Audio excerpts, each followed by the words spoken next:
Evan with Green Thumb here. We're at a potential customer's lawn we're going to refer to as LP. So right now currently we have a mixed lawn. There's Bermuda mixed in here. We've got some Poa trivialis and even some annual rye, which I spoke with the LP and let him know that this annual rye and Poa triv is going to die and go dormant in one case in May, and this Bermuda should start filling in by then. I let them know the options of a total remove and replace if they want to completely eradicate the Bermuda, or to just feed it and make it as healthy as we can, and possibly seeding through it in the fall so that it's greener next winter. Now we go into the back. There's a gate on both sides. It's locked. Okay. And I'll let them know this moss will probably persist just because it's just so densely shaded over here. But the other mosses out in the open, we should be able to get that to go away. So on the side over here, it's looking pretty decent. Could use a little bit of fertilizer to thicken it up. Another patch of Bermuda, we did discuss the options with that as well. Okay, now we're into the back. I'm just gonna go down this way. Now down here, there's a lot of Poa trivialis and annual rye.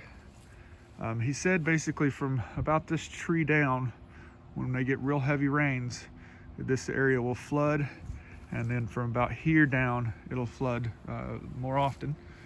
And he was saying he thinks that's why he's losing grass back here every year, and it definitely has something to do with it, but I explained how we should be able to get this to be able to hold back here, minus a couple of low spots right here that remain soggy, and there.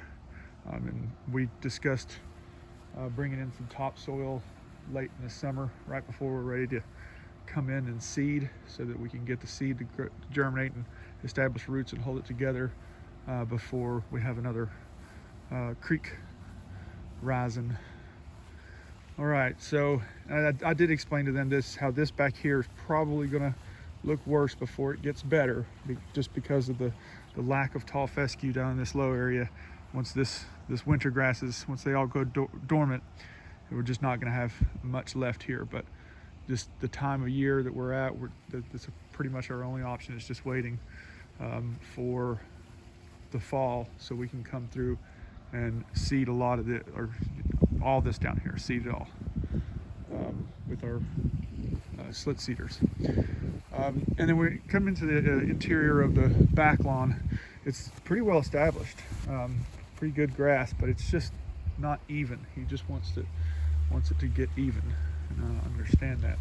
And it gets thin in some spots. You can see some Bermuda creeping in here.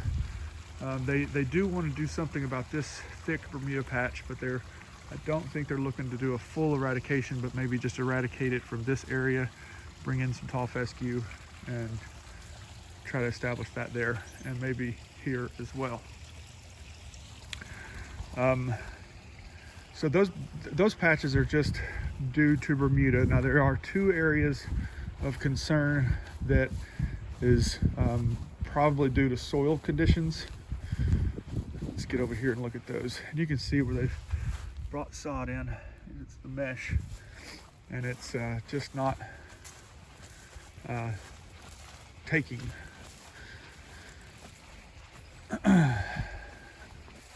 But that's not the really bad area. This is the worst.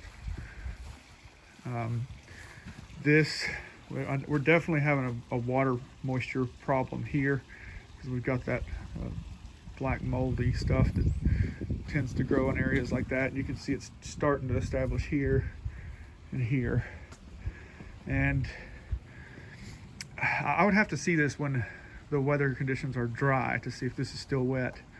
But my guess is there's some source of water that is leaking here. I don't know where it is or what it's from. I don't know if there's a pool right here.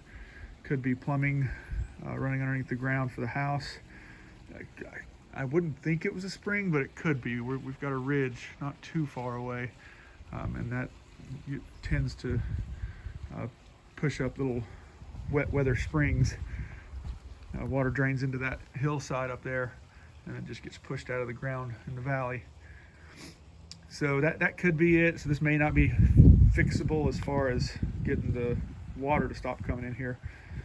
But maybe if we get enough grass seed in here and get it established well enough, maybe that'll be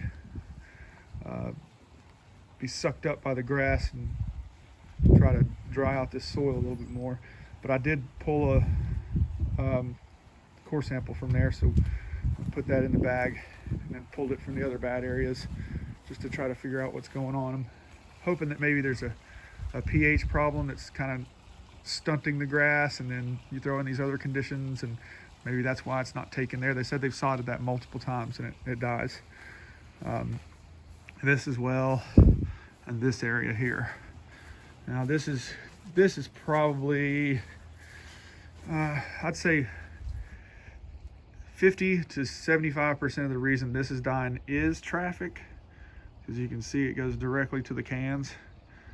But again, I'm hoping there's some other conditions that are in the soil that are causing this to be weak and not strong enough to hold up to that traffic.